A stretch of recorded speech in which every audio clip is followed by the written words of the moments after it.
O exercício de nosso espírito para a liberação do espírito. Capítulo 1. Nossa cooperação com o espírito para a liberação do espírito. Leitura bíblica, Romanos capítulo 8, versículos 26 e 27. Judas 20, 2 Coríntios capítulo 3, versículo 17. Nestas mensagens gostaríamos de ter comunhão com respeito à liberação do espírito. Devemos compreender que o relacionamento entre Deus e nós é no espírito, porque o Espírito de Deus habita em nosso espírito, age em conjunto com ele e até mesmo está ligado e mesclado com ele.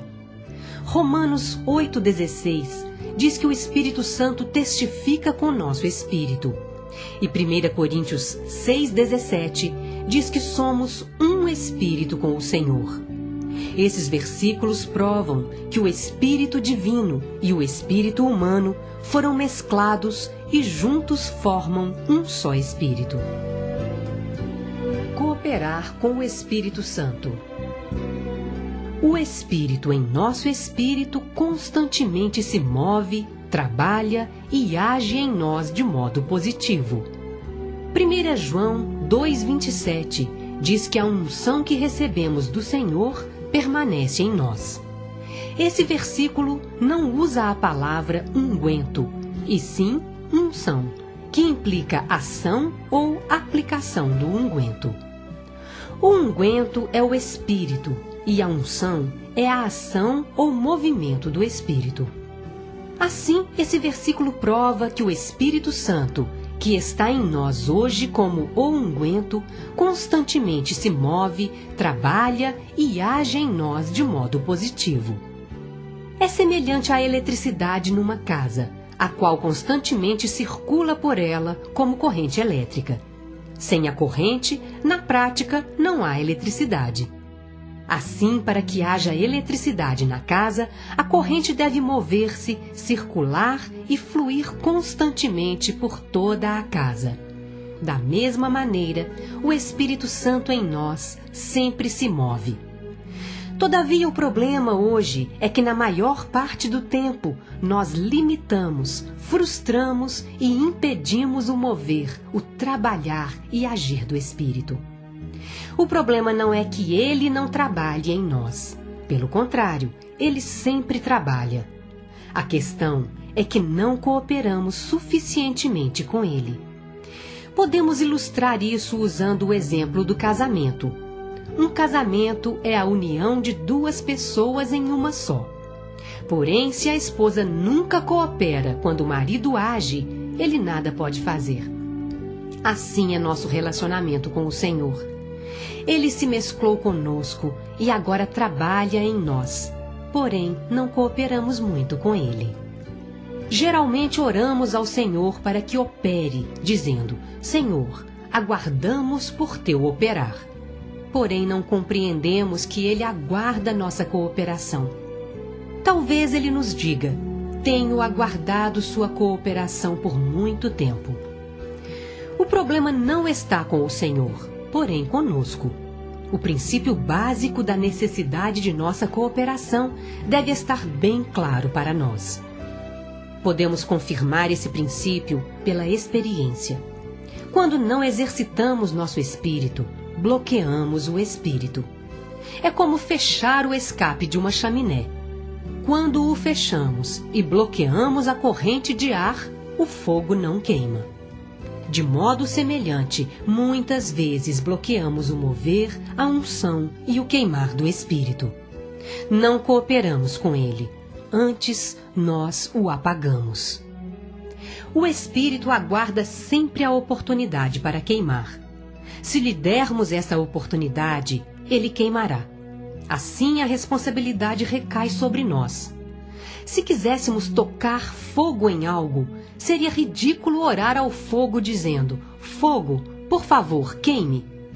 Se o fogo fosse falar, responderia: você deve primeiro cooperar comigo. Você deve me aplicar a algo para que eu queime. Não há necessidade de suplicar ao fogo. ele está pronto e aguarda a chance de queimar. Se apenas abríssemos o duto ou trouxéssemos madeira e adicionássemos algum combustível, o fogo queimaria. Acontece o mesmo com o Espírito. No passado vi muitos orando: Senhor, enche-nos do Espírito Santo. Aguardamos o derramamento de Pentecostes.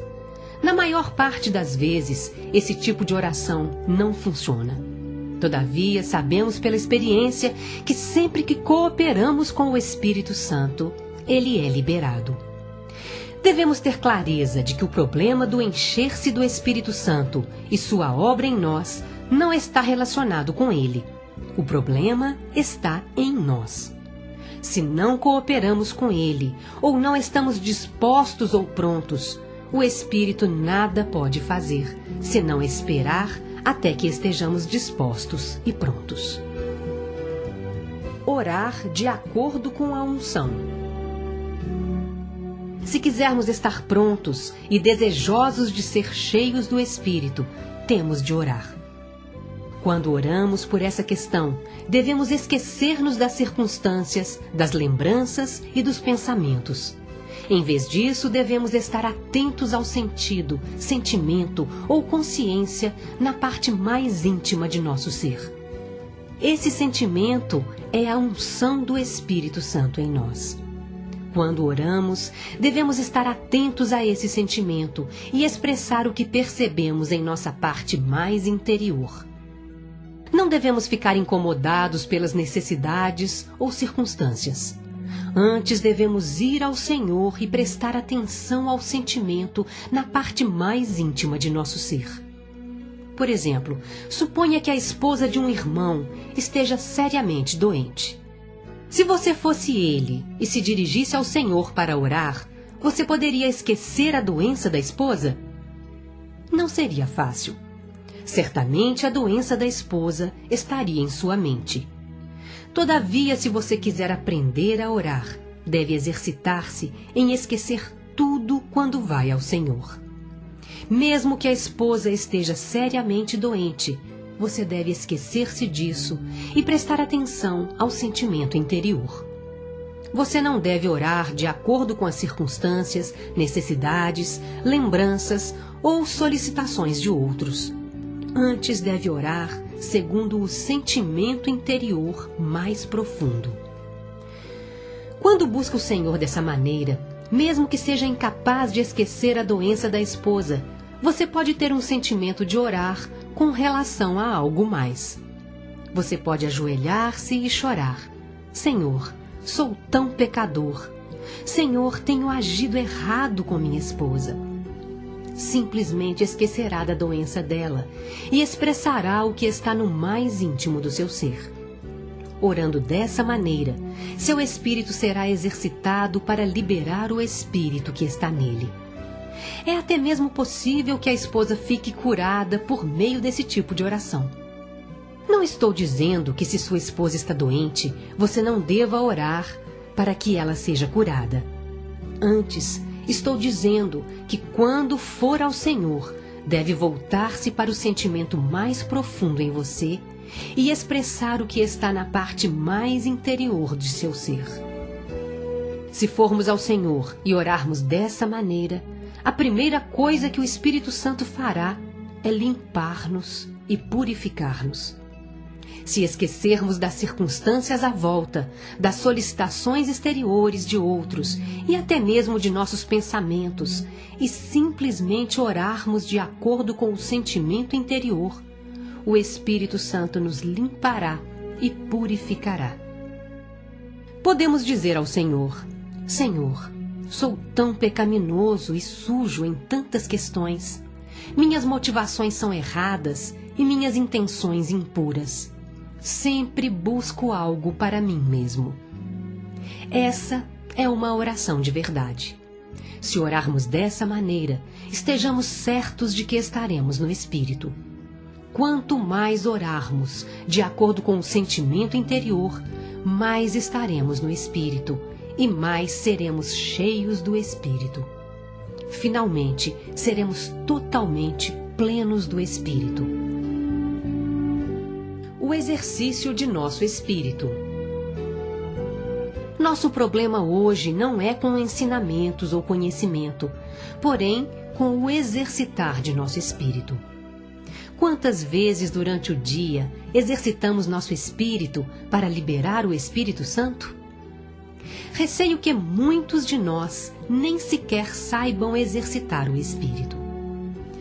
Sabemos exercitar braços e pernas, porém não sabemos exercitar e usar o espírito. A melhor maneira de exercitar as pernas e os pés é caminhar ou correr. E a melhor maneira de exercitar o espírito é orar. Todavia, quando oramos, muitas vezes exercitamos a mente e não o espírito. Assim, para exercitá-lo, devemos esquecer todos os pensamentos e circunstâncias exteriores e cuidar de nosso sentimento mais interior. Algumas vezes, quando oramos, simultaneamente consideramos e pensamos acerca de vários assuntos na mente. Exteriormente podemos orar, porém interiormente estamos totalmente na mente e não no espírito. Essa não é uma verdadeira oração, antes é artificial. Uma oração artificial é aquela em que não nos voltamos para o sentimento mais interior, mas simplesmente oramos de acordo com as considerações e pensamentos na mente. Oração verdadeira é quando não ligamos para as circunstâncias ou o que está à volta e simplesmente expressamos o que está no espírito, orando a partir de nossa parte mais íntima.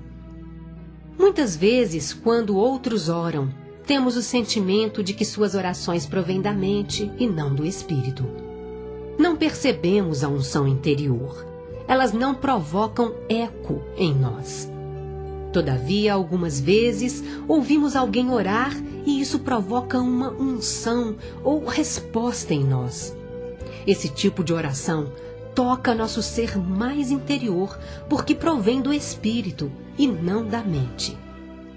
Temos de aprender a fazer orações de verdade que provenham do mais íntimo do nosso ser. Alguns talvez digam que não têm nenhum sentimento em sua parte mais interior, ou não sentem o mover ou inspiração do Espírito Santo. Talvez seja verdade, mas isso não quer dizer que devamos esperar pela inspiração do Espírito. Quando queremos dar a partida no carro, não esperamos que o carro faça isso sozinho. Nós é que damos a partida. De semelhante modo, não devemos esperar que o Espírito nos inspire. O Espírito, assim como o carro, espera por nós. É nossa responsabilidade exercitar nosso espírito para liberar o Espírito. O liberar do Espírito nas reuniões. Se exercitarmos e liberarmos nosso espírito, o Espírito nele será liberado. Todavia, para que isso ocorra, devemos abrir-nos. Muitas vezes estamos fechados por causa das emoções. Talvez tenhamos tido problemas com a esposa ou recebido notícias ruins durante o dia que nos deixaram tristes. Assim, quando chegamos à reunião, estamos deprimidos. Chegamos à reunião com o espírito preso pelas emoções e nos tornamos um peso para a reunião. Se todos os irmãos chegarem em tal condição, a atmosfera da reunião será muito pesada e ninguém desejará permanecer nela. Assim, devemos aprender a permitir que as emoções sejam postas de lado e a esquecê-las. Devemos aprender a acompanhar o espírito e não as emoções.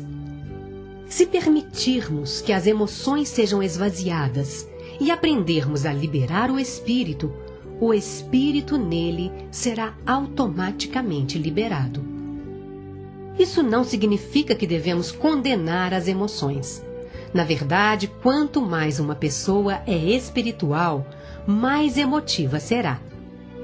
O Espírito de Deus não pode encher quem é destituído de emoções. Assim, você não deve ter receio de ter emoções. Todavia, é errado ser emotivo simplesmente em si mesmo. Ser emotivo no espírito é correto. Essa palavra pode parecer um tanto contraditória.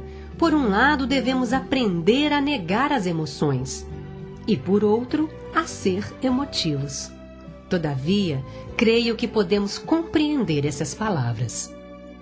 Alguns estão presos não pelas emoções, mas pela mente. Quando vêm para as reuniões, trazem muitos pensamentos e considerações, e essas coisas escravizam o espírito. Portanto, precisam ser esvaziados, a fim de aprender a exercitar o espírito, para que assim o Espírito Santo em seu interior seja liberado. Então há uma corrente, um fluir, que refresca, fortalece e renova outras pessoas e traz vida para a reunião. Se uns poucos santos vierem para a reunião com espírito liberado, negando a mente, emoção e vontade, e exercitando o espírito, o restante dos santos será encorajado a também liberar o espírito. Nossas reuniões necessitam ser vivas e cheias do mover, queimar e fluir do Espírito Santo. Esse tipo de reunião atenderá às necessidades de muitos. Alguns podem desprezar os que não vêm às reuniões.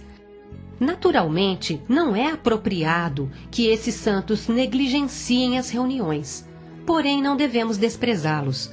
Antes devemos perguntar por que não vêm e também considerar qual é a condição das reuniões.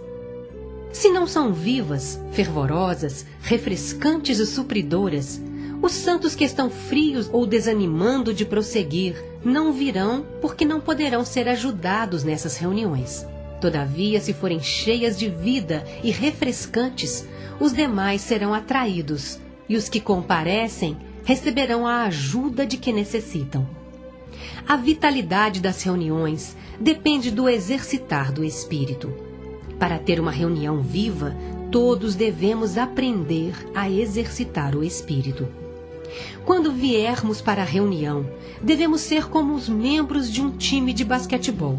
Devemos vir não para ficar passivamente sentados, porém para exercitar e passar a bola. Todavia, muitas vezes, quando vimos para as reuniões, limitamo-nos a nos sentar, prestar atenção, observar e criticar por dentro. Esse tipo de atitude traz morte. Em vez disso, nosso sentimento deve ser: eu vim para a reunião para exercitar o espírito. Não me importo se outros vieram. Eu vim aqui para jogar bola. Todos devemos exercitar o espírito e seguir e cooperar uns com os outros, como jogadores de um time. Isso liberará o Espírito Santo, outros ficarão liberados e será de grande ajuda para todos. Nossa ideia é que nas reuniões devemos aconselhar, admoestar e advertir as pessoas. Todavia, nada disso funcionará, a menos que o Espírito Santo se mova. Um pequeno mover do Espírito nas reuniões subjugará as pessoas, convencê-las-á, tirá-las-á de seus problemas e até mesmo os resolverá. Em certo sentido, não necessitamos de ensinamentos e conhecimento. Hoje, nós cristãos temos muito conhecimento, porém pouca realidade. Por exemplo, sabemos que devemos amar os outros, porém, efetivamente, não os amamos, pois não estamos no fluir do Espírito e não damos ao Espírito a chance de se mover em nós. O que necessitamos é a corrente, o mover e o fluir do Espírito por meio de nós e em nós. Ensinamentos são úteis, porém somente quando dados no fluir da corrente do Espírito Santo. Sem o fluir do Espírito Santo, ensinamentos são mortos e sem utilidade. Não há necessidade de ser formais nas reuniões. Formalidade nas reuniões traz morte e as mata.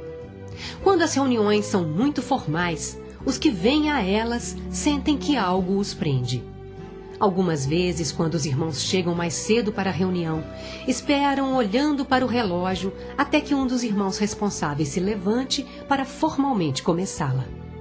No entanto, se todos viéssemos com espírito liberado, negando a mente, emoção e vontade, começaríamos a orar a despeito de qualquer horário. Simplesmente oraríamos liberando o Espírito, e o Espírito Santo seria liberado. Quando chegassem mais irmãos, seu espírito também seria liberado e queimaria, porque haveria algo já queimando na reunião. Talvez não houvesse nem mesmo a necessidade de se pedir um hino ou compartilhar uma mensagem. Não estou dizendo que não devemos ter ordem. Deve haver ordem adequada, porém isso não significa que deve ser formal. Ser adequada é uma coisa, ser formal é outra. Se simplesmente liberássemos o Espírito e dessemos ao Espírito Santo a oportunidade de ser liberado, ele teria liberdade na reunião, e o espírito dos irmãos seria fortalecido, refrescado, renovado, nutrido e satisfeito. É isso que está em meu coração. Nossas reuniões necessitam do liberar do Espírito Santo. Devemos derrubar as barreiras e ataduras das emoções, da mente, da vontade e dos conceitos. Devemos todos exercitar o espírito para vencer e subjugar esse tipo de situação. Ao vir para as reuniões, devemos simplesmente liberar o nosso espírito. Se o Espírito Santo for liberado, as reuniões serão sempre ricas. As pessoas serão cativadas e atraídas para elas, e haverá constante aumento de número. Cada um deve ter encargo e responsabilidade por isso. Não é responsabilidade de apenas alguns, mas de todos. Se não tomarmos essa responsabilidade, a reunião não terá sentido, porque o propósito de nos reunir é exercitar o nosso espírito para que o Espírito Santo seja liberado e o Senhor exaltado, engrandecido, exibido e glorificado. Quando o Espírito Santo está preso e suprimido, o Senhor fica muito limitado e impedido. O diabo, o inimigo de Deus, é a fonte da morte, e seu desejo e vontade é trazer morte para as reuniões. Quando isso ocorre, ele fica feliz. Dessa forma, devemos lutar com ele e dizer ao Senhor: Senhor, não concordamos com a morte em nossas reuniões. Não concordamos que a morte seja prevalecente nelas. Devemos travar a batalha com a ajuda do Espírito. Perguntas e respostas. Devemos usar a mente para pensar antes de começar a orar? Muitas vezes, quando vamos ao Senhor, estamos pensando. Todavia, não há necessidade de pensar antes de ir ao Senhor e orar. Antes devemos esquecer tudo e simplesmente ir a Ele para contatá-lo e lidar com Ele de modo verdadeiro. Devemos aprender a não saber nada, exceto que o contatamos no Espírito. Então, quando viermos para as reuniões, devemos ser ativos, positivos e vivos, e nosso espírito deve estar liberado. Quando nosso espírito é liberado, o Espírito Santo em nós será automaticamente liberado e haverá uma corrente a fluir na reunião. Isso será de grande ajuda para todos na reunião. É assim que deve ser uma reunião cristã. Qual a diferença entre o encher do Espírito Santo de que você fala e o que se pratica no movimento pentecostal? Essa questão é totalmente diferente da que é experimentada no movimento pentecostal. As pessoas no movimento pentecostal realmente não se importam com o Espírito Santo. Em vez disso, estão preocupadas em manufaturar e criar certa atmosfera, que é errada. Assim, não devemos aprovar a maneira pentecostal. Todavia, não devemos aprovar a reunião dita fundamentalista, que é profundamente morta. Não devemos ser como os que criticam o movimento pentecostal e, no entanto, nada dizem para condenar a condição das reuniões fundamentalistas. As reuniões pentecostais estão num extremo e as fundamentalistas noutro. Muitas reuniões fundamentalistas são mortas. Dificilmente encontramos algo nelas que não seja morte. Não devemos seguir essa maneira de nos reunir, nem tomar a maneira das reuniões pentecostais. Aos olhos de Deus, a morte é muito mais degradante do que o pecado. Existem muitas figuras no Antigo Testamento que provam isso, em Levítico 11:39, 17:15 e Números 19, 11 e 13. Em todas as ocasiões em que alguém no Antigo Testamento tocou algo morto, teve de ser mantido fora do santuário do Senhor por alguns dias. Todavia, embora a morte seja mais degradante que o pecado, nossa sensibilidade quanto ao pecado é maior do que quanto à morte. Quando cometemos pecado, imediatamente sentimos que estamos errados. Porém, quando trazemos morte para as reuniões, não temos o mesmo sentimento. Devemos compreender que Deus odeia a morte, e a morte é o último inimigo que o Senhor deve derrotar. Leia 1 Coríntios 15, versículo 26. Não concordamos com a maneira pentecostal de manobrar, manufaturar e criar uma atmosfera de reunião de modo natural. Todavia, devemos condenar ainda mais a condição morta da forma fundamentalista de se reunir. Não queremos tomar nenhum desses caminhos, antes queremos avançar com o Espírito Santo. O Espírito Santo é vivo, move-se e age o tempo todo. Assim, quando viermos às reuniões, devemos exercitar nosso espírito para cooperar com ele. Os que estão no movimento pentecostal não se importam com os sentimentos dos outros quando se reúnem, mas simplesmente agem de acordo com o que gostam e não consideram o que os outros pensam. Isso traz danos à reunião. Quando nos reunimos, devemos esquecer-nos de tudo e exercitar o espírito. Sempre que exercitarmos o Espírito e dermos atenção ao Espírito Santo, ele nos conduzirá automaticamente a considerar os outros. Isso não significa que devemos ficar em silêncio nas reuniões. Antes, devemos ser exercitados em considerar os outros participantes. Necessitamos ser flexíveis a fim de ter uma reunião cristã apropriada. Segundo o modo fundamentalista de se reunir, quando chegamos, devemos esperar até a hora de começá-la. Isso é ser formal demais e tradicional. Creio que quando os cristãos se reuniam nos dias dos apóstolos, eles também designavam certo tempo para as reuniões, porém, elas não eram formais. Acredito que se reuniam de modo vivo. Não precisamos esperar até a hora exata de começar a reunião. Devemos simplesmente chegar e exercitar o espírito. Se chegarmos mais cedo, não devemos sentar-nos e esperar que a reunião comece. Antes, devemos exercitar o espírito e então a reunião se inicia de modo espontâneo e não formal. Se uma reunião está marcada para as 8 horas, devemos chegar 15 minutos antes para exercitar o espírito e ajudar outros a fazê-lo. Então a reunião será viva e não tão formal e morta. Devemos exercitar o espírito orando audível ou silenciosamente. Nas reuniões é melhor orar audivelmente. Todavia, isso não é regra. Você pode sentir que deve orar de maneira silenciosa e quieta, ou pode sentir que deve orar de forma audível para que outros possam ouvir. Não deve haver nenhuma atitude legalista sobre a maneira de exercitar o espírito. Por anos tenho considerado e estudado a maneira como os cristãos devem reunir-se.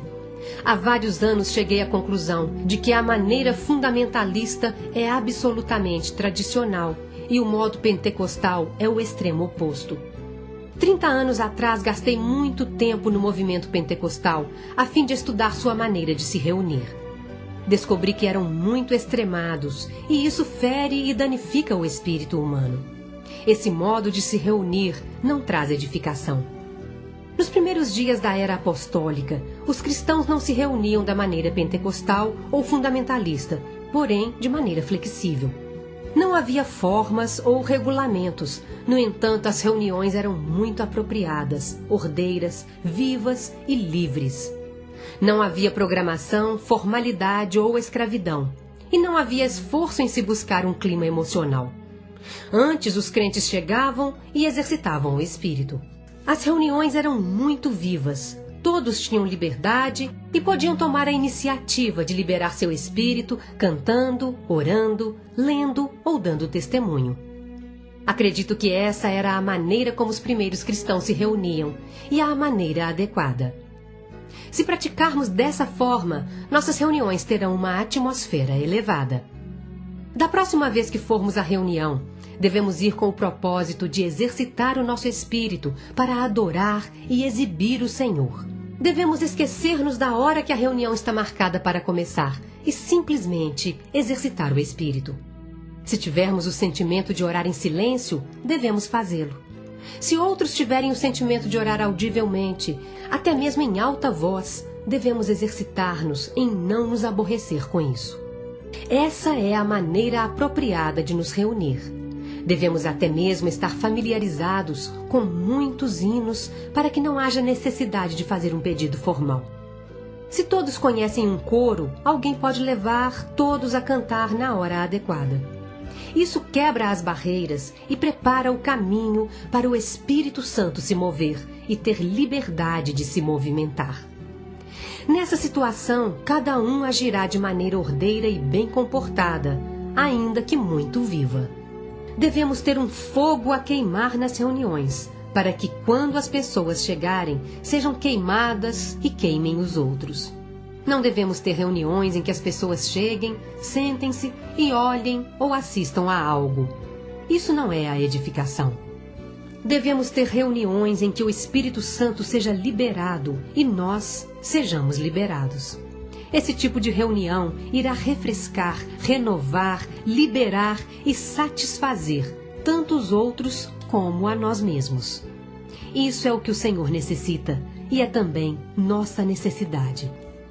Quando vou às reuniões hoje, não me concentro em receber ensinamentos, porque o que necessito é algo vivo. Quando você me convida para uma refeição, não estou interessado no cardápio, mas na comida e bebida. Devemos buscar dar aos outros algo para comer e beber.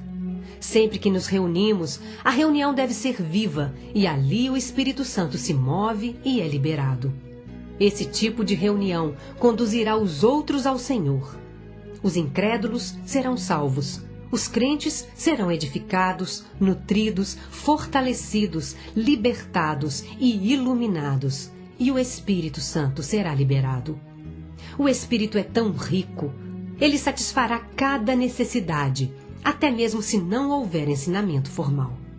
Devemos crer mais no que o Espírito Santo pode operar do que no que os ensinamentos doutrinários podem fazer. Capítulo 2. Exercitar o Espírito, louvando e cantando nas reuniões da igreja. Leitura bíblica, Salmo 45, versículos 1 a 15. A necessidade de estar no Espírito para transbordar. Nesta mensagem, gostaríamos de ver algo referente ao fluir do Espírito e ao exercitar de nosso Espírito no Salmo 45. Esse salmo é um louvor a Cristo e fala dele como o Rei. O versículo 1 diz: de boas palavras transborda o meu coração. Transbordar está relacionado com nosso espírito. Como cristãos, devemos estar sempre transbordantes, porque temos algo bom a falar para as pessoas, e isso deve levar-nos a louvar, cantar e transbordar. As pessoas ao redor, os anjos, os demônios e todas as coisas criadas no universo devem ouvir boas palavras a transbordar de nós. Todos necessitamos de ser como o salmista, transbordando preciosidades ao falar, cantar e louvar. O versículo continua: ao Rei consagro o que compus. Se estivermos no Espírito, teremos sempre algo composto para o Senhor e sempre transbordaremos. Isso não diz respeito a mero conhecimento, ensinamento ou doutrina, porém é algo no Espírito e do Espírito. O versículo finaliza dizendo: a minha língua é como a pena de habilidoso escritor. A pena do escritor é a língua. Isso indica que nossa língua deve sempre estar pronta para compor algo em louvor ao Senhor, e o único meio de estar prontos é estar no Espírito. Exercitando o nosso espírito o dia todo, somos como um habilidoso escritor. Todavia, se andarmos, agirmos e fizermos coisas fora do espírito, na alma ou na mente, não cantaremos nenhuma canção ao Senhor. Podemos até cantar hinos nas reuniões, quando estivermos com outros, mas sozinhos não conseguimos, porque tais canções somente podem ser cantadas no Espírito. Essa é a maneira de verificar se estamos ou não numa situação normal como cristãos. A morte e ressurreição de Cristo, representadas por mirra e cássia. O versículo seguinte fala do Rei, que é Cristo, o Senhor. Tu és o mais formoso dos filhos dos homens. Nos teus lábios se extravasou a graça, por isso Deus te abençoou para sempre. Ele fala claramente de Cristo, que pronunciou palavras de graça, e é Deus bendito para todo o sempre. A primeira parte de Salmos 45, versículo 8 diz: Todas as tuas vestes recendem mirra, aloés e cássia. Nesse versículo, mirra e aloés representam a morte e o sepultamento de Cristo. Naqueles dias, depois que alguém morria, os parentes o sepultavam com mirra e aloés. Depois que o Senhor morreu na cruz, Nicodemos, um homem rico, pediu seu corpo e o ungiu com mirra e aloés antes de ser sepultado, indicando que essas duas especiarias estão relacionadas com morte e sepultamento. As vestes, nas Escrituras, representam os feitos ou obras de uma pessoa.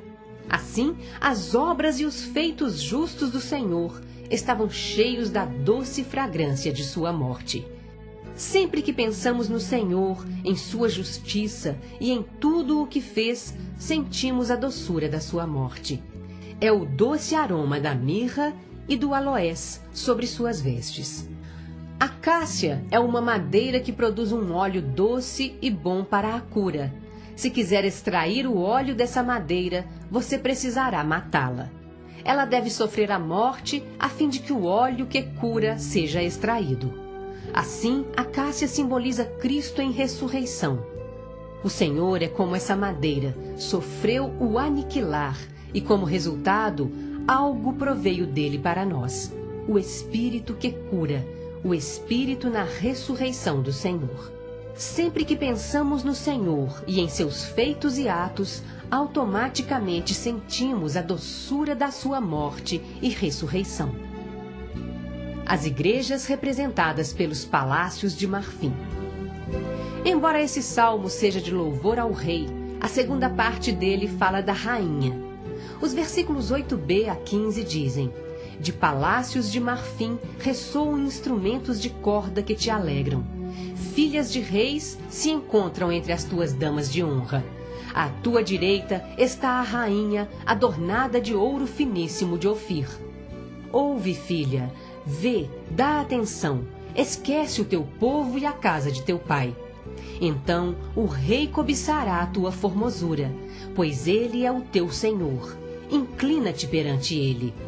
A ti virá a filha de Tiro, trazendo donativos. Os mais ricos do povo te pedirão favores.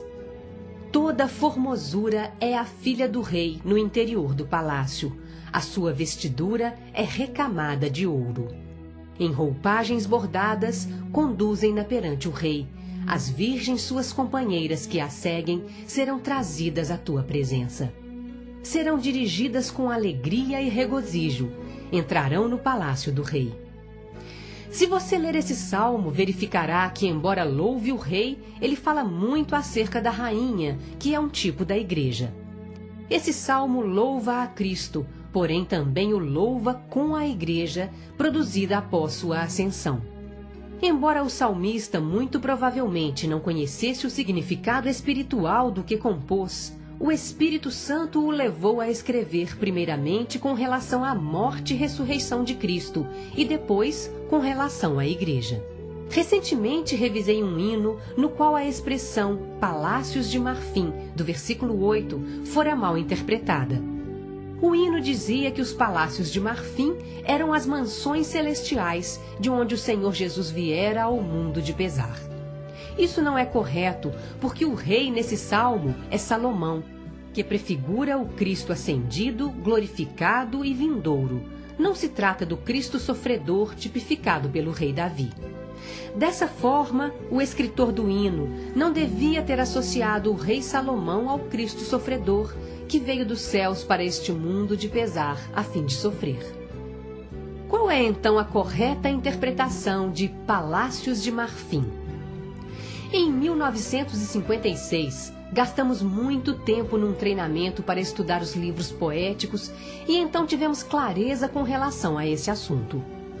Os palácios de marfim nesse salmo prefiguram as igrejas locais.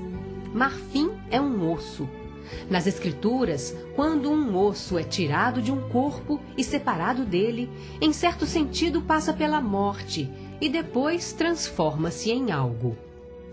A primeira menção nas Escrituras de um osso sendo separado de um corpo é em Gênesis, com Adão e Eva. Nesse texto, Adão foi posto a dormir. Deus abriu-lhe o lado e dali um osso foi tomado. O osso transformou-se em Eva, a esposa e complemento de Adão, que simboliza a igreja. No Novo Testamento, Deus fez a mesma coisa com Cristo. Ele o levou a dormir na cruz e fez com que seu lado fosse aberto. O que proveio do lado de Cristo foi sangue e água. A água representa a vida ressurreta de Cristo, pela qual a igreja veio à existência.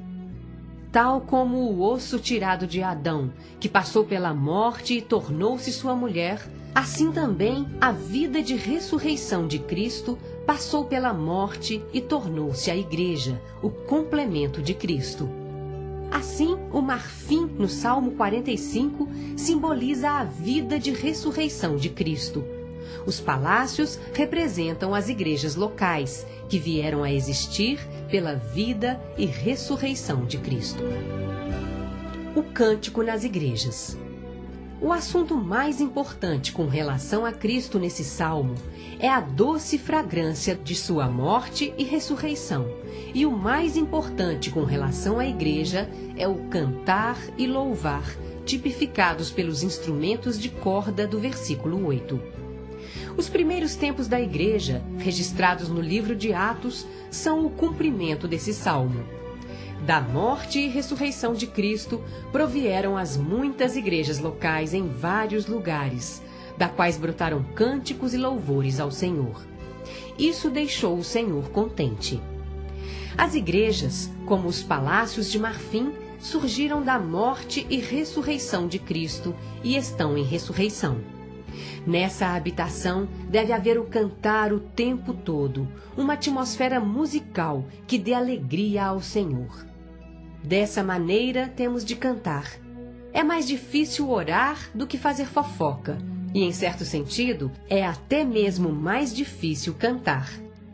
Quando não estamos no Espírito, não é fácil cantar. Porém, quando estamos nele, torna-se fácil. Quanto mais cantarmos, mais estaremos no Espírito.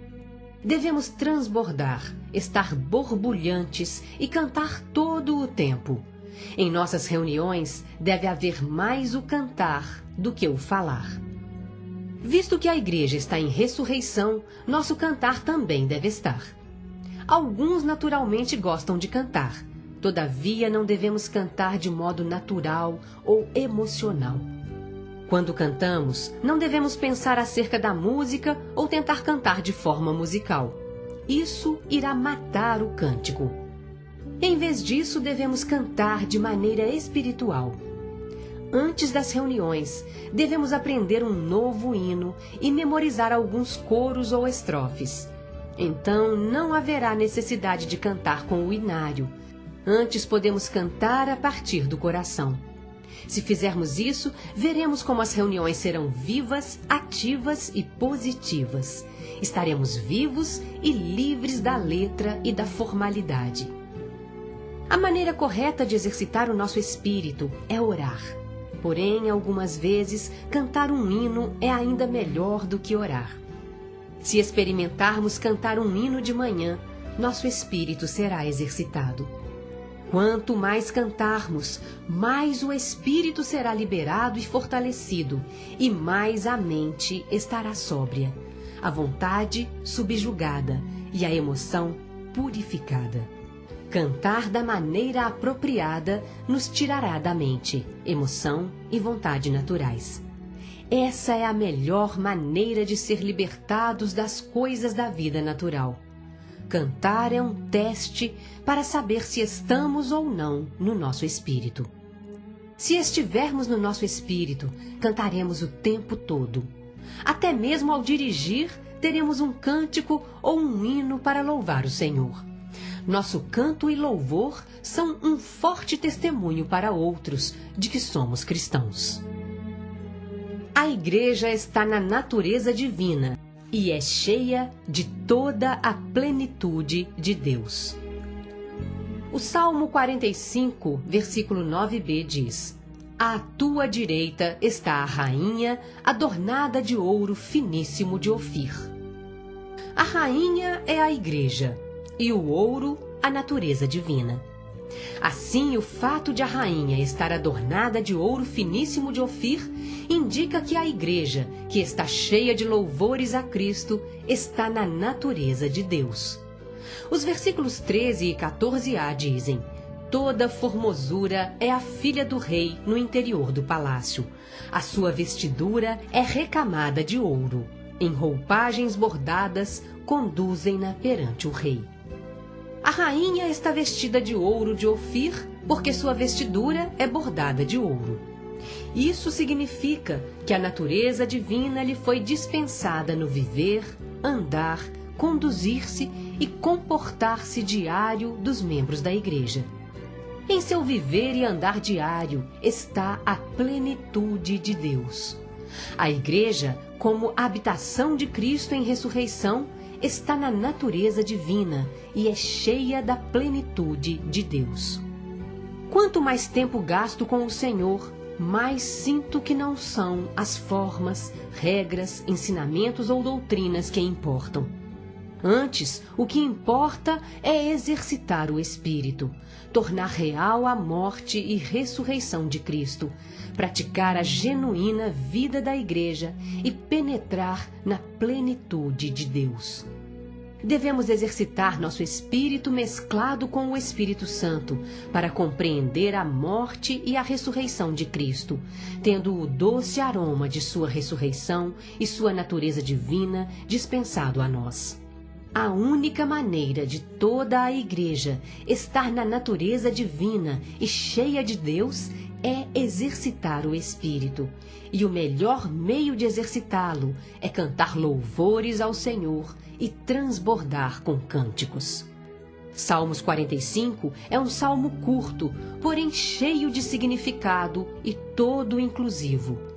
Nele temos a morte de Cristo, sua ressurreição, a igreja em ressurreição, o cantar e o louvar da igreja e a plenitude de Deus, a expressão de Deus na igreja. Abandonar as coisas negativas e exercitar o espírito para transbordar e cantar. Os irmãos no início da igreja não tinham formalismos, regulamentos, ensinamentos ou doutrinas. Em vez disso, tinham o Cristo vivo como o Espírito. Sempre que estavam juntos, eram um palácio de marfim, o resultado da morte e ressurreição de Cristo. Eles tinham o encher interior do Espírito e o louvor exterior ao Senhor, um cântico proveniente do Espírito. Todavia, nos 2000 anos que a igreja está na terra, muitas coisas negativas que são desnecessárias e até mesmo problemáticas e causam distúrbios entraram nela. Infelizmente, fomos muito influenciados por essas coisas. Dessa forma, devemos abandonar todas as coisas negativas, incluindo as formalidades, regras, regulamentos, ensinamentos e doutrinas. Não é fácil abandonar e esquecer tudo isso. Temos abundância de muitas dessas coisas negativas e somos carentes de uma coisa positiva, o louvor no nosso espírito. Devemos exercitar o nosso espírito. Alguns podem estar aptos a dar mensagens ou escrever livros sobre coisas espirituais, porém não podem cantar um hino com o espírito. Isso não é apropriado. Nessa condição, a mente é muito forte e ativa, e o espírito é mortificado e inativo. Quase não existe atividade ou função no espírito. Antes, toda a atividade está na mente. Assim, devemos exercitar o nosso espírito para cantar todo o tempo. John e Charles Wesley cantavam todos os dias. Se cantássemos pelo menos meia hora por dia, nosso espírito seria muito mais forte e as reuniões da igreja seriam muito mais vivas e poderosas. Elas teriam impacto e efeito nos outros, porque algo nelas constantemente fluiria e borbulharia. Como o Salmos 45 indica, devemos ter estas duas questões, o transbordar e o cantar com instrumentos de corda.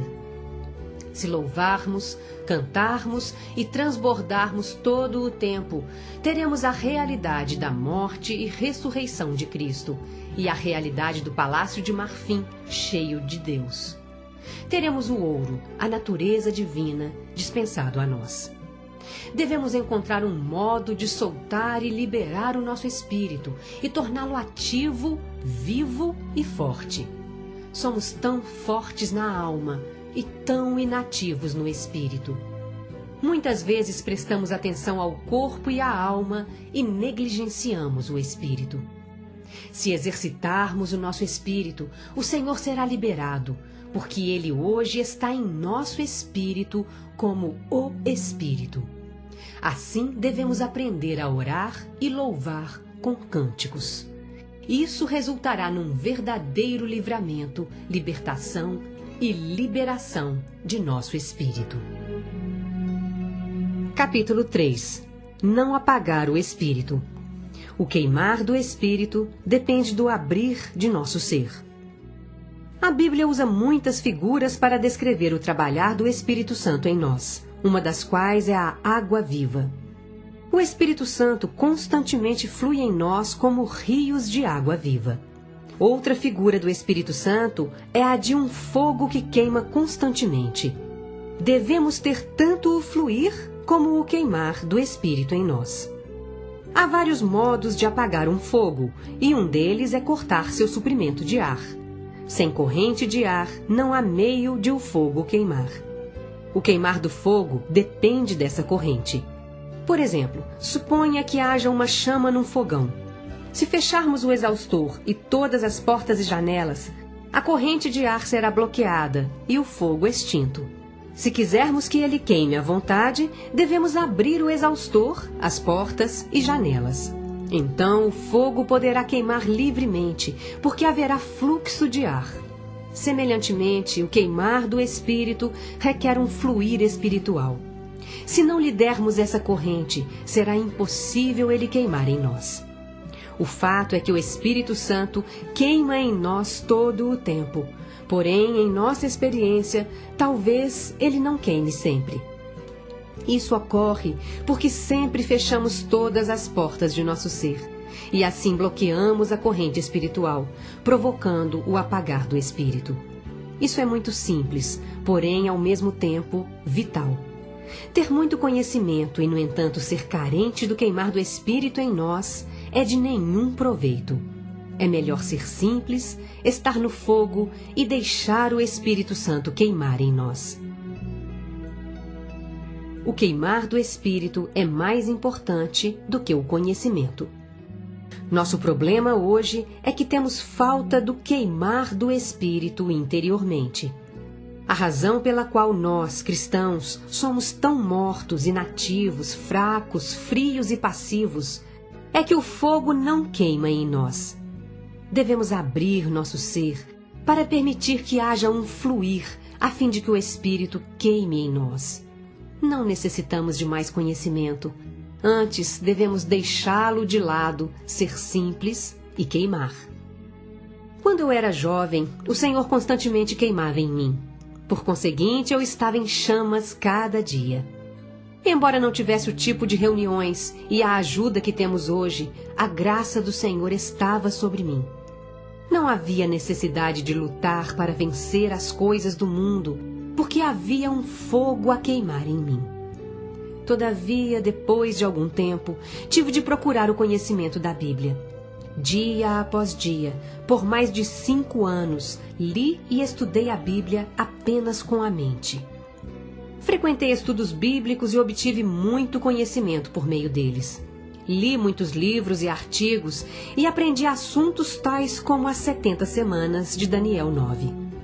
Todavia, quanto mais estudava a palavra desse modo, mais morto ficava. Finalmente, o fluir do Espírito parou e o queimar foi extinto. Espiritualmente estava morto e não havia em mim o fluir ou o queimar. Com a ajuda do Senhor, compreendi que o caminho tomado estava errado. Um dia decidi-me e disse ao Senhor: Senhor, tenho agido erradamente. Desistirei desse tipo de estudo e, em vez disso, irei a Ti para Te contatar e orar. Decidi em diante desistir de meus estudos e parei de ir às reuniões de estudo bíblico. Em vez disso, cada dia, bem cedo pela manhã, ia ao topo de um pequeno monte perto de casa. Enquanto subia o monte, eu orava, abrindo-me ao Senhor e dando-me a Ele. Desde o dia em que comecei a fazer isso, o fluir e o queimar do Espírito em mim foi restaurado. Novamente havia algo fluindo e queimando. Como cristãos, esse fogo deve sempre queimar em nós. Ser cristão não é só conhecer coisas. O conhecimento, sem a pessoa viva de Cristo, nos matou e ainda mata. Quanto mais viajei pelo país, mais descobri que há conhecimento doutrinário demais no cristianismo. Há boas doutrinas, más doutrinas, doutrinas espirituais e outros tipos de doutrinas. Porém, não importa se são boas ou más. Ter apenas doutrinas e conhecimento pode causar danos e matar mais do que ajudar. A Bíblia não é só um livro de doutrina e conhecimento. É o livro da palavra viva. Ela não é a árvore do conhecimento, porém a árvore da vida. Todavia, muitas vezes nós a tomamos de forma errada, como conhecimento, e não como vida. Tomar a Bíblia de modo vivo ao ler, orar. Como podemos tomar a Bíblia de modo vivo? Quando a lemos, devemos exercitar o espírito para digeri-la, em vez de exercitar a mente para entendê-la. Devemos orar o que lemos, entendemos e aprendemos a fim de digeri-lo. Após ler a Bíblia por 5 minutos, é bom orar talvez por 10 minutos. Não por vários assuntos, porém pelo que tivermos lido. Devemos orar sobre o que lemos, com o que lemos e para digerir o que lemos. Então compreenderemos que a Bíblia não é um livro de conhecimento, porém cheio de vida e suprimento de vida. As Escrituras claramente nos dizem que a palavra que procede da boca de Deus é alimento para o nosso espírito e o elemento que devemos comer e pelo qual devemos viver. No entanto, a maioria de nós usa a Bíblia de modo errado, como livro de conhecimento para desenvolver a mente. Muitos cristãos receberam tanto conhecimento que é difícil a palavra inspirá-los. Devemos aprender que necessitamos exercitar o espírito e orar mais do que ler ou estudar. Tive muita experiência nessa questão e sei das dificuldades de fazer isso. Muitas vezes, enquanto lemos e estudamos a palavra, é difícil parar para orar. Assim devemos aprender a ler enquanto oramos e orar enquanto lemos. Devemos tornar a leitura em oração e a oração em leitura. Finalmente, não fará diferença se lemos ou oramos, porque leitura e oração estarão mescladas. Também não necessitamos orar de maneira formal. Podemos simplesmente ler e orar de forma espontânea e natural. Em vez de exercitar a mente, devemos exercitar o espírito. Liberar o espírito, regozijando-se, orando, dando graças e louvando. Não devemos apenas orar, mas também dar graças ao Senhor, louvá-lo e regozijar-nos nele. Fazer isso é abrir a boca, nossa chaminé. Em vez de mantê-la fechada e dessa maneira cortar a corrente de ar, devemos abri-la. Quando tiramos a tampa da chaminé, abrindo a boca para regozijar-nos, levamos o espírito a queimar. Em vez de ler a palavra de modo formal, devemos remover as tampas, abrir a chaminé e deixar entrar o ar, regozijando-nos enquanto lemos. Então, o fogo irá queimar. Algumas vezes, até mesmo devemos ficar fora de nós mesmos ao ler a palavra. Em 2 Coríntios, capítulo 5, versículo 13, Paulo disse: porque se enlouquecemos, é para Deus, e se conservamos o juízo, é para vós outros. Diante dos homens, devemos ser sóbrios, porém diante de Deus e em sua presença, devemos estar fora de nós mesmos. Em outras palavras, devemos ser liberados do ego. Se nunca estamos fora de nós mesmos diante do Senhor, somos cristãos um tanto anormais. Necessitamos liberar-nos, abrindo a boca para nos regozijar e cantar. Devemos aprender a liberar o espírito. Esse assunto tem muito a ver com regozijo, oração, ações de graças e louvor. Em 1 Tessalonicenses 5, versículos 16 a 19, Paulo diz: regozijai-vos sempre, orai sem cessar. Em tudo dai graças, porque esta é a vontade de Deus em Cristo Jesus para convosco. Não apagueis o espírito. Essa curta passagem menciona 4 assuntos: regozijo, oração, dar graças e não apagar o espírito. É muito evidente que a questão de não apagar o espírito está relacionada com outras 3: regozijar-se, orar e dar graças. Se não nos regozijarmos, orarmos ou dermos graças ao Senhor, certamente apagaremos o espírito.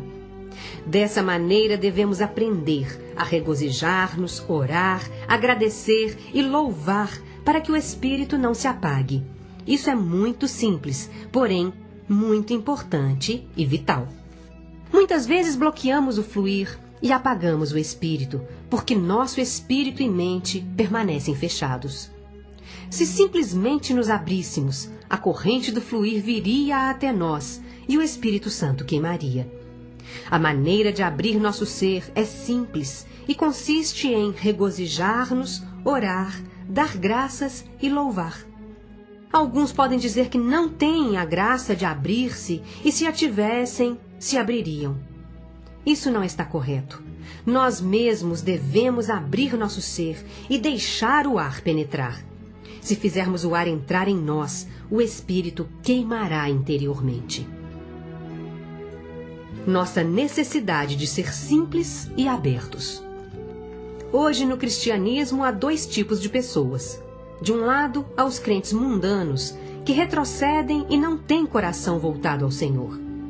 São indiferentes quanto às questões espirituais, às coisas do Senhor, e vêm às reuniões de modo displicente. Obviamente, é muito difícil que tais pessoas se abram. De outro lado, há os assim chamados crentes espirituais, que são muitas vezes tão espirituais que se fecham. Assim, tanto os primeiros como os segundos se fecham, acarretando a falta de abertura ou entrada para a corrente de ar, e assim nenhum queimar do espírito.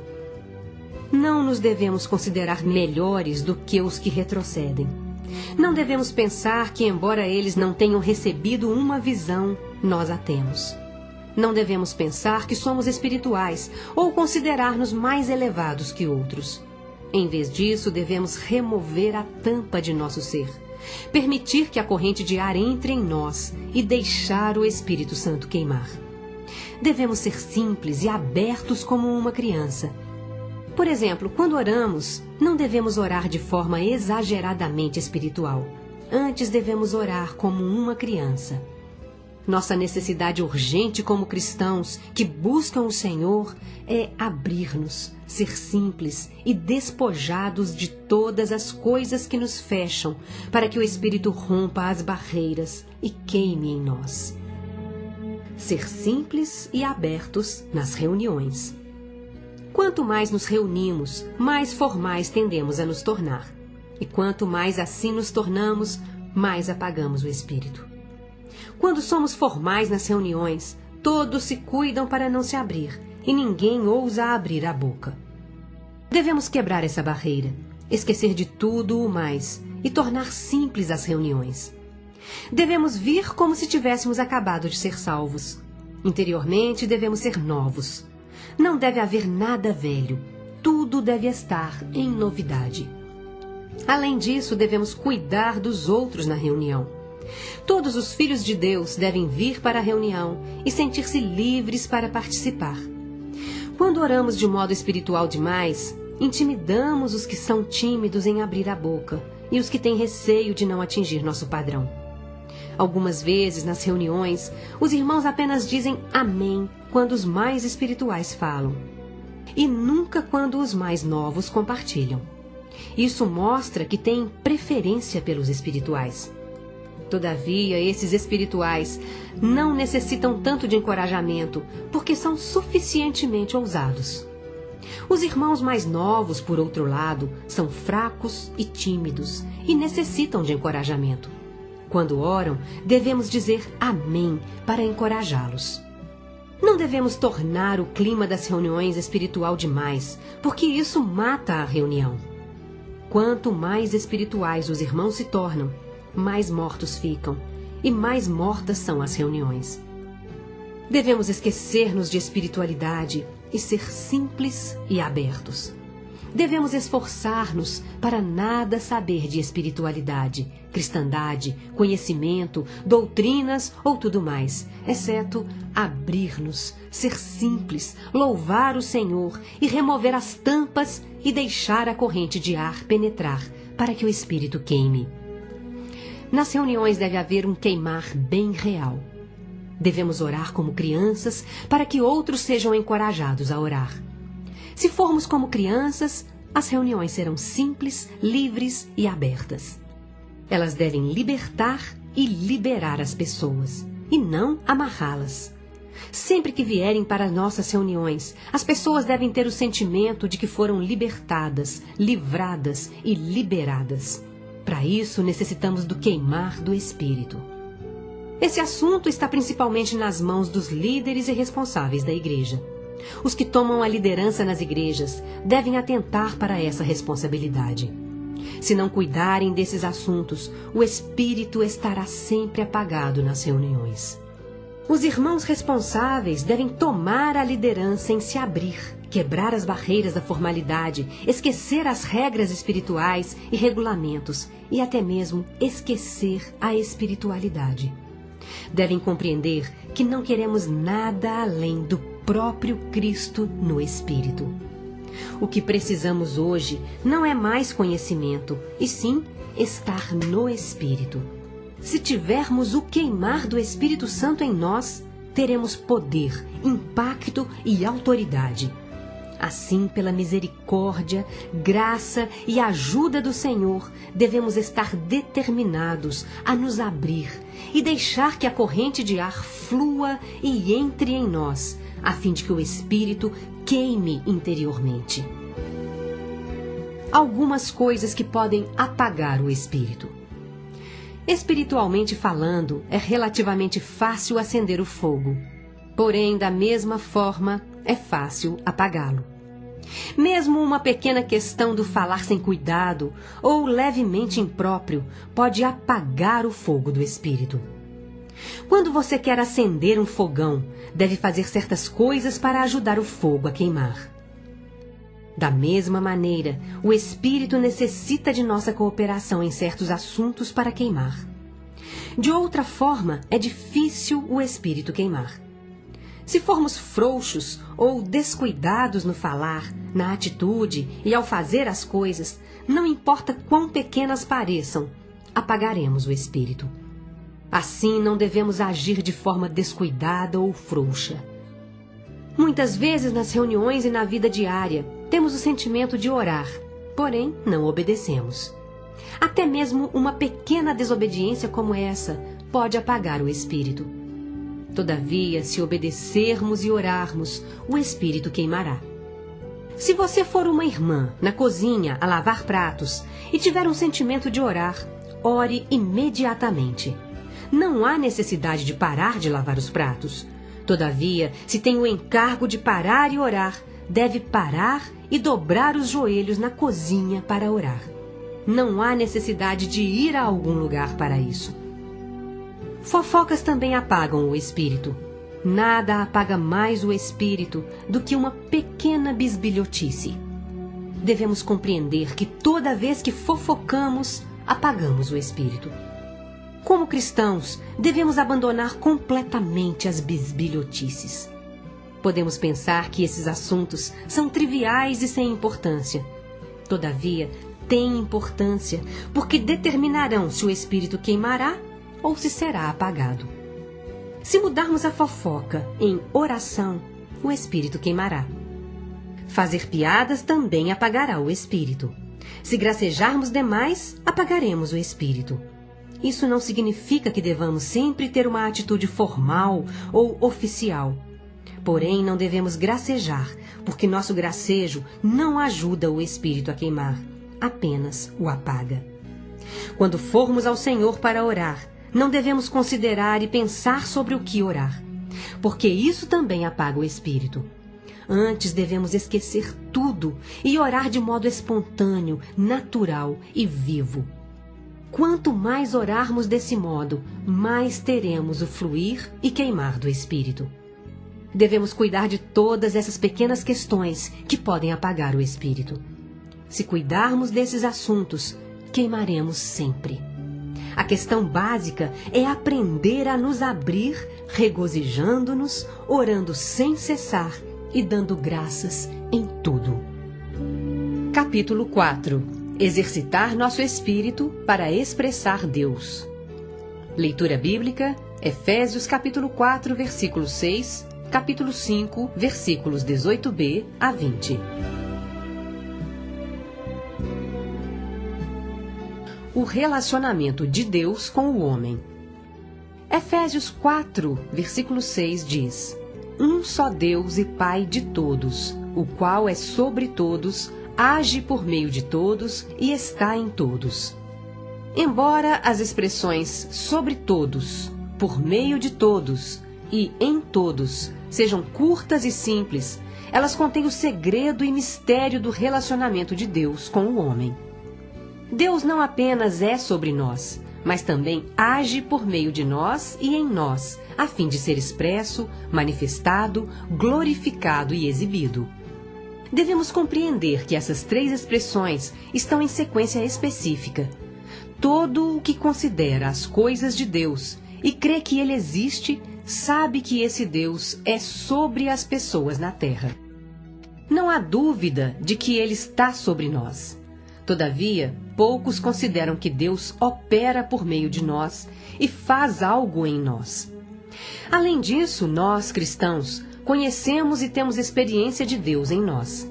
Para nós, Ele não apenas é sobre nós e age por meio de nós, porém ainda mais, está, habita e faz morada em nós, e se mescla conosco com vistas à sua expressão, manifestação, exibição e glorificação. Fomos feitos para Ele, criados para cumprir seu propósito, que é contê-lo e expressá-lo. Precisamos ler as Escrituras sob a luz do propósito de Deus, isto é, que Ele mesmo deseja ser expresso por meio da humanidade. Então, compreenderemos que, embora seja invisível e oculto, um Deus que se encobre, Ele também tem o desejo de se manifestar e expressar por meio do homem. Deus pode apenas ser visto por intermédio da humanidade. Isso é provado por João, capítulo 1, versículo 18, que diz: Ninguém jamais viu a Deus. O Filho unigênito que está no seio do Pai, esse o deu a conhecer. Ele não se expressa por meio dele mesmo ou nele mesmo, mas por meio do homem e no homem. Embora eu não saiba por que Deus deseja que seja assim, sei que esse é o desejo do seu coração. Para ilustrar esse assunto, considere a lâmpada elétrica. Seu único propósito é iluminar. Não há outro. Se não estiver ligada a um soquete elétrico para expressar a luz, ela não tem nenhum sentido e para nada serve, pois foi feita especificamente para receber e expressar a luz. Ainda mais, a eletricidade não pode expressar-se por si só. Antes, necessita de uma lâmpada elétrica feita especialmente com esse fim. Do mesmo modo, Deus nunca se expressará por si mesmo. Ele necessita de algumas lâmpadas, pessoas criadas com o propósito de expressá-lo. Devemos compreender que fomos feitos com esse propósito. Somos vasos e recipientes que para nada servem, exceto receber, conter e expressar Deus. Como seres humanos, devemos saber o que somos e para que servimos. Podemos compreender que, como cristãos, somos santos, somos os crentes, até mesmo os servos do Senhor e seus filhos. Todavia, podemos nunca ter tido o entendimento de que somos os recipientes e vasos de Deus e fomos feitos especificamente com o propósito de contê-lo e expressá-lo, da mesma forma como as lâmpadas elétricas são feitas para conter e expressar a luz. Devemos compreender que Deus está sobre nós, age por meio de nós e em nós, que está, habita, reside e permanece em nós. Assim devemos ser os recipientes para contê-lo e expressá-lo. Usar nosso espírito para substantificar Deus. Devemos compreender que a única maneira pela qual, como recipientes, expressamos Deus é exercitar e liberar nosso espírito, porque hoje Deus é espírito e esse espírito divino está em nosso espírito humano. Muitos cristãos que foram salvos, redimidos e regenerados não percebem que têm um espírito humano. Alguns creem que espírito e alma são sinônimos, e outros dizem que o espírito é a mesma coisa que o coração. Todavia, se queremos perceber as coisas espirituais e o segredo e o mistério de Deus, devemos compreender que temos um espírito. Ser-nos-á impossível crescer fisicamente se, não sabendo que temos um estômago, nunca o exercitássemos ou usássemos.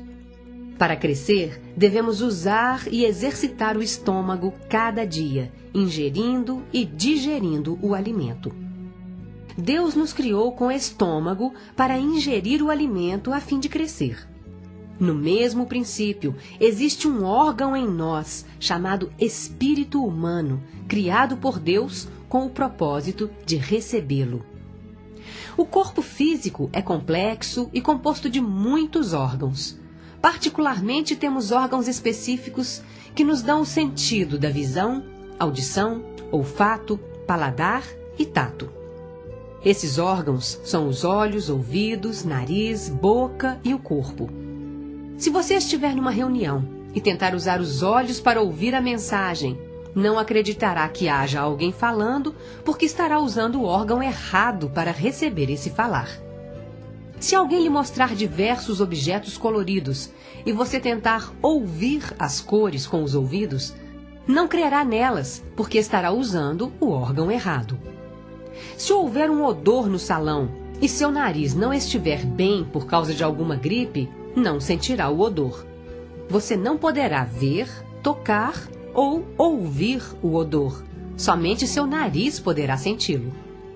Dessa forma, o princípio aqui é que para substantificar determinada coisa, necessitamos do órgão apropriado.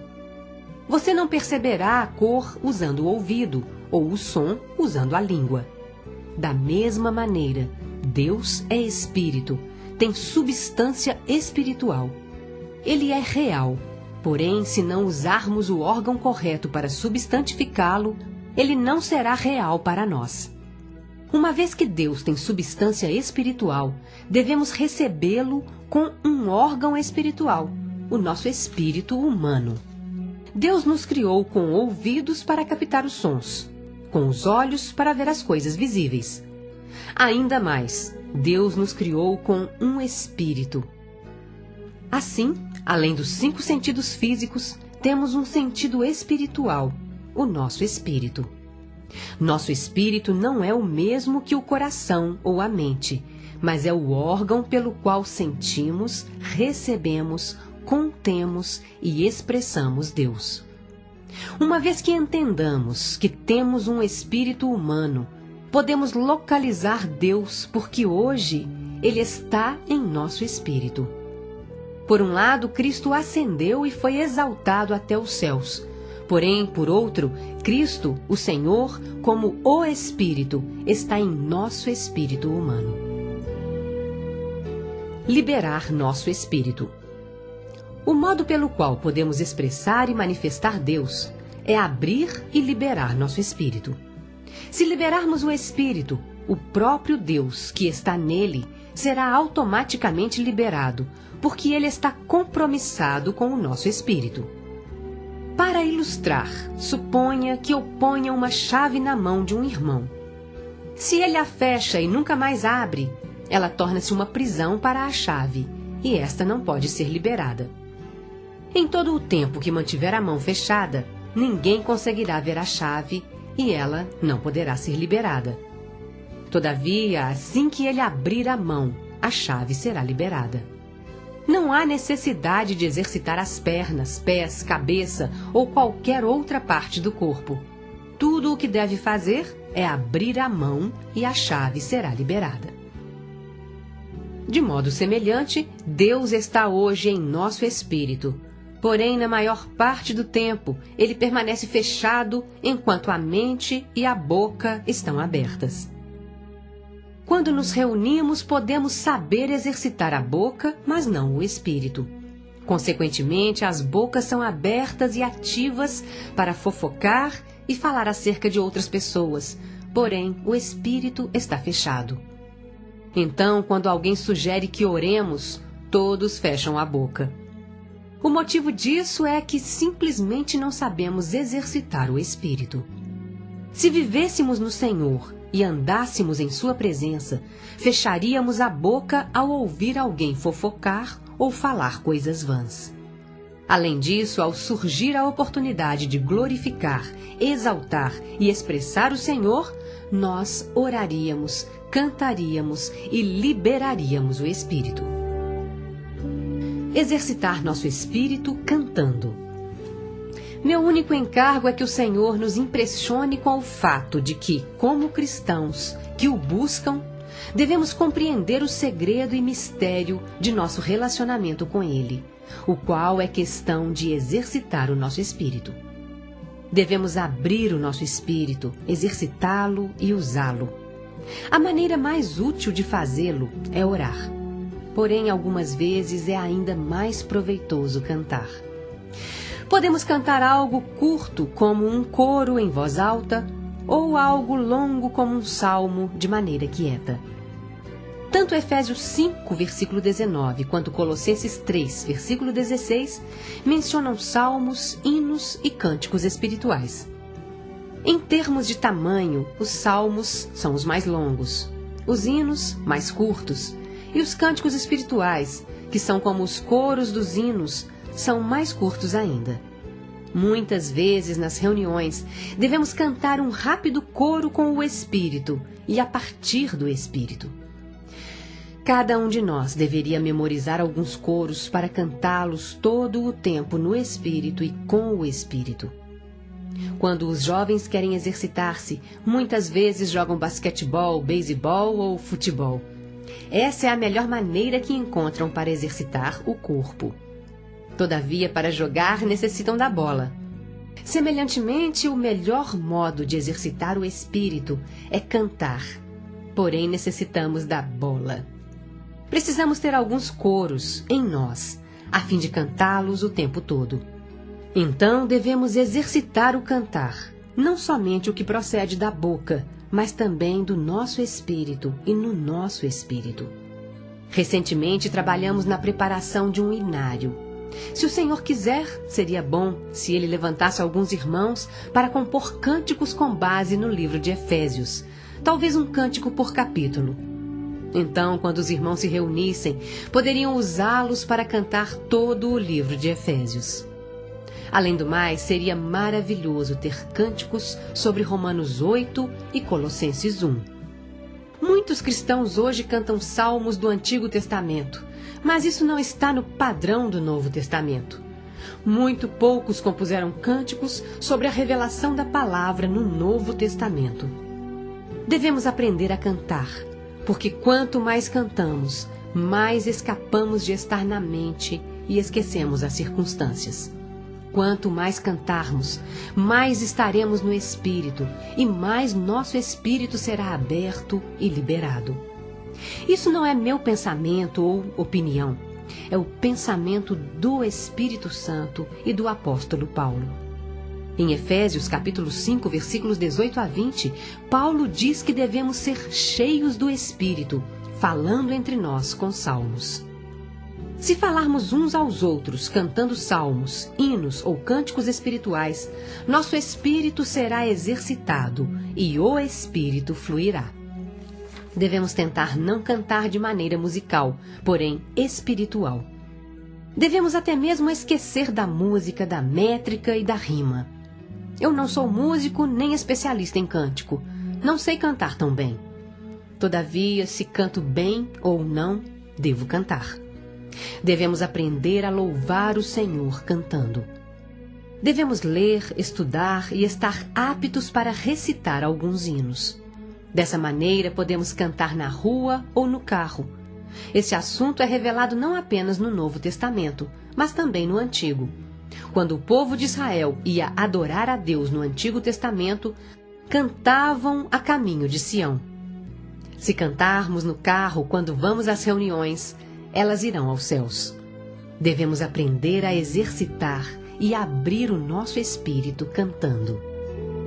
Fazer a vontade de Deus exercitando o nosso espírito. Devemos compreender que a intenção e propósito de Deus não é que façamos algo para Ele, porém que sejamos um vaso para o conter e expressar. Desde que o contenhamos e expressemos, estamos em condição adequada. Hoje, muitos cristãos falam sobre vencer e derrotar o pecado. Todavia, nunca venceremos o pecado focalizados na vitória sobre o pecado. Se nos esquecermos do pecado e, em vez disso, cantarmos e louvarmos o tempo todo, estaremos nos céus. O pecado não será capaz de nos tocar e teremos vitória sobre ele. Muitos buscam conhecer a mente do Senhor e sua vontade. Todavia, se cantássemos, teríamos clareza no Espírito sobre sua vontade. O caminho correto que um cristão deve tomar é exercitar o Espírito, contatar Deus, receber e expressar o Senhor.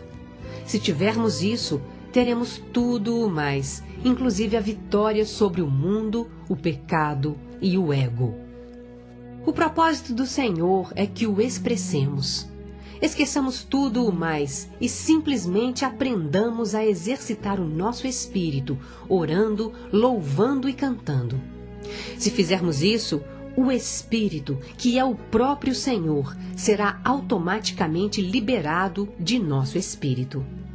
Então cresceremos cada dia e seremos transformados pela renovação da mente.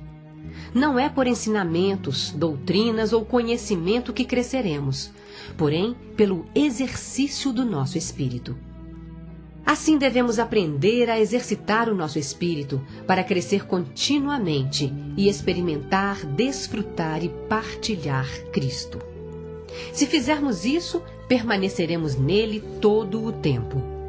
Isso é o significado de permanecer no Senhor. Essa mensagem não é ensinamento ou doutrina. Antes, é como um mapa que mostra o caminho por onde devemos dirigir. Se não dirigimos, o mapa será inútil. Porém, se começarmos a dirigir, será muito útil. Devemos aprender a exercitar o nosso espírito, orando, louvando e cantando.